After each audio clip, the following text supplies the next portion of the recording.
Hey guys! Magandang gabi! Welcome back po dito sa Gandara SOE channel for showbiz update.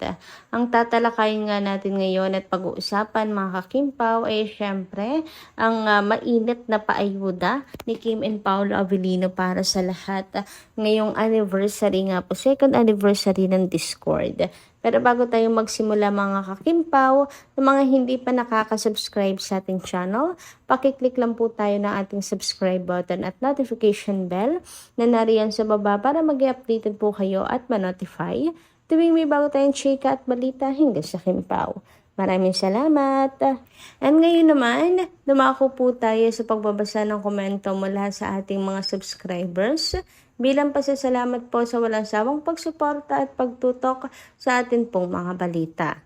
So narito nga ang comment na napili po natin basahin para ngayong gabing ito. So nagmula po ito kay Ma'am Flora Ayay. Shoutout po sa inyo. Masasabi din naman, huwag masyado magpapaniwala sa social media, sabi niya rito. Itong yaw, tulad din ng mga iba na girl na ginamit ang Kimpaw basher para masira si Paolo. Kasi nga may ayaw kay Paolo para kay Kim. May ayaw kay Kim para kay Paolo.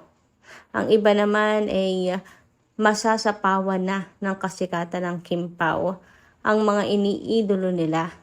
Sila ang may mga insecure na malaki sa Kimpaw. Pinaka the best, focus lang sa Kimpaw. Support lang sa mga project nila. Impossible dream naman na ganun ang gagawin ni Paolo. Pakiramdam nga namin ayaw na ni Paolo na malayo si Kim. Gusto niya lagi niya kasama. Maging sa abroad, ayaw niya na hindi nakasunod. Mga bashers, huwag nyo kaming gawan or gawing mga TANGA. Hindi kayo mananalo. So, ayun na nga, Mama Flora. Talagang, hindi kasi talaga mawawala yung ganyan na merong may ayaw kay Paolo para kay Kim, merong may ayaw kay Kim para kay Paolo, vice versa lang, mga kakimpaw. Solid Kim, solid Pao. Alam niyo yun? Well, yung kay Pao, kaya ayaw nila dahil, feeling nila inagawan kasi ni Chinita Princess ang idol nila mga kakipi. Pero wala naman po nangyaring ganun. So feeling lang nila na agawan po ni Kim. Ayun, ang idol nila kay Paolo. Kaya hindi nila gusto si Kim para kay Pao. Actually, kanina lang nang makita ko yung picture ng ng punin na nakahawak daw sa binte, si Paolo kay Janine, sanay na nakahawak sa binte, ganun. Kasi may relasyon na daw. Yung comment, natatawa naman ako kasi isang linggong pag-ibig.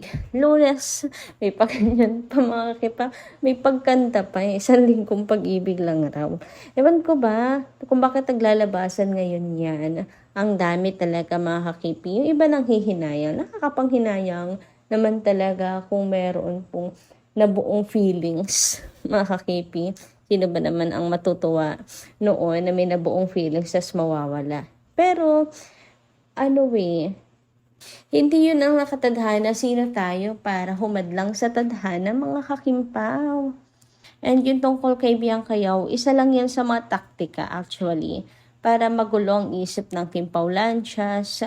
Pero kami nga, hindi na mag-work yung ganyan. Basta kami solid Kimpaw lang. At anong gawin yung issue pa sa dalawa. So, thank you so much po muli sa inyong komento, madam. At mabuhay po kayo. And eto na nga, lumako naman tayo mga kakimpaw sa ating mga balita para sa gabing ito. Tunahin na natin pag-usapan ang tungkol nga po dito sa maruming taktika nila para po sirain lang nung kalaban, para sirain lamang po ang entry ng Kimpaw na movie. Ewan ko, threatened po ata sila sa entry ng Kimpaw. Kaya gumagawa na sila ngayon ng kanilang moves. So eto na nga, sabi dito, bobo lang ang maniniwala na may kanya-kanyang jowa sila Kim at Paolo. Kasi yan nga yung trending ngayon, 'di ba? Daming hula-hulang lumalabas, ang daming mga chika na lumalabas na ganyan.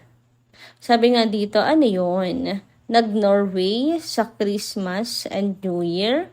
Nag-Paris si Kim to accompany Paolo. Ayan, sayang putol. Pero alam na natin ang ibig sabihin yan, mga kakimpaw.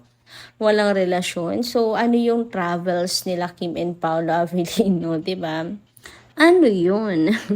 Sabi pa nga dito, paanong hindi sisiraan? Baka makasama sa MMFF ang movie ng Kim Pao.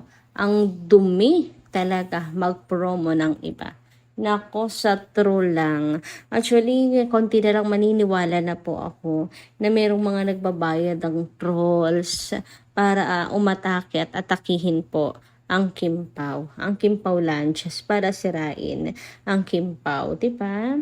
And kung mafo-fall po tayo dyan, magiging masama lamang po ang tingin sa atin ng mga netizens at kay Paolo Avellino at kay Kim Chiu. So, maapektuhan at maapektuhan talaga po ang movie ng Kim Pao niyan. Para lang naman sa akin, yes, engagement lang yan. Kunwari, malakas sila, kunwari madami sila, pero kung hindi tayo mafo-fall, hindi tayo mga away, mga kakimpaw, hindi tayo magwawala, mga kakipi, wala pong mangyayaring ganyan na mahihirapan po tayo makakuha po ng mga casual viewers, casual moviegoers.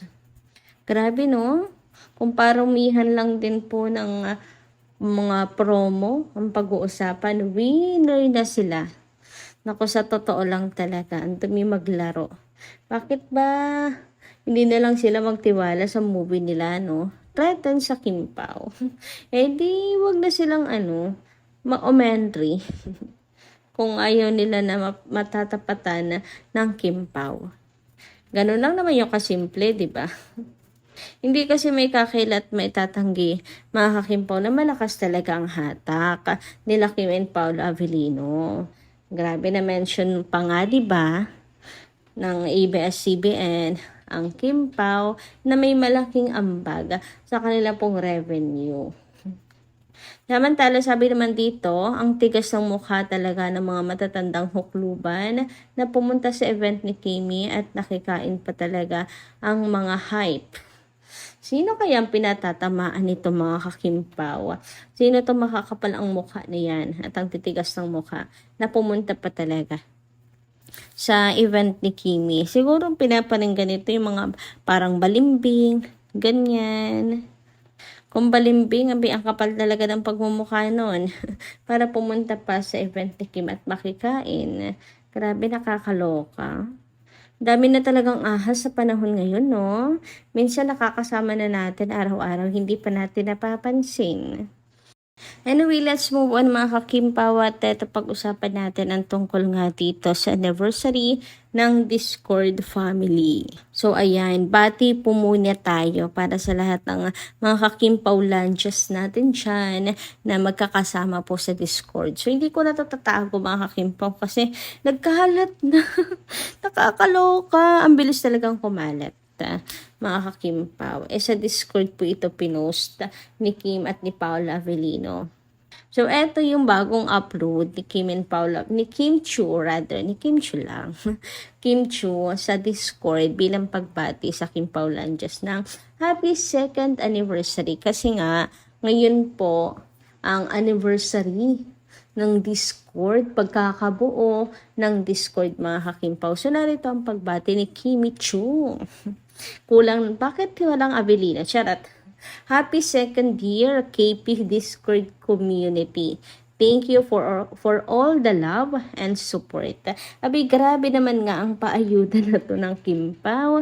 Ay, grabe, nakakatuwa at nakakataba ng puso. Kasi sinama pa talaga tayo sa kanila pong shooting ni Paolo Avellino. Yes, kasi nga, ito po ay kuha sa shooting nila ni Pao para sa The Alipay.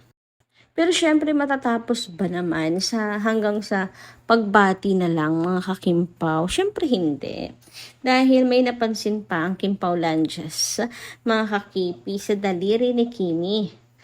left hand, mga kakimpaw, may suot-suot na wedding ring eh. Yes, mga kakimpaw, ayan o, ang sarap sa eyes, di ba mga kakimpaw? Talagang nilabas na ang wedding ring ni Chinita Princess since magjusawa nga ang peg, ang role nila dito sa Perfect Marriage. So, ayan yung ring. Kung sa totoong buhay ito mga kakimpaw, mas lalong ang sarap pagmasdan. Pero at least nakikita natin na super bagay kay Kim Chiu pag may suot ng ganyang ring. Diba? Alam mo talagang pagmamayari na ni Paula Avellino. Pagmamayari ba naman? So, ngayon lang to nangyari ha, mga kakimpaw, na may pinakitang wedding ring si Chinita Princess sa mismong mga fans talaga. As in, pinadala talaga ni Kim para po sa mga fans, mga kakimpaw, sa Discord. Samantala, dumako naman tayo ngayon dito sa isang post kung saan sabi, sobrang youthful ni Kim Chiu sa bago niyang look sa movie. Hindi itong photo. Haha. Also, legit na may grado eyeglass niya, hindi for aesthetic lang. So, yan ang isa pong revelation at tatapat mga kakimpaw na binunyag mga kakipi, sekreto ni Kim Chiu na may grado talaga. So, kung may contact lenses na suot si Kim, may grado din yun for sure. So, ayun. Siguro, kasi nga medyo malabo na rin ang mata ni Kimi. So, hindi daw po yan pang aesthetic lang mga kakimpaw. Pero bagay naman kay Kim, diba? Kahit may salamin, mukha talaga siyang fresh at bata mga kakimpaw. Bagay na bagay talaga sa kanya. Anyway, hanggang dito lang po muna guys sa ating update. Maraming salamat po sa inyong pakikinigan. Kita-kits po tayo muli sa mga susunod pa natin chika tungkol sa Kimpaw. Maraming salamat at ingat po palagi.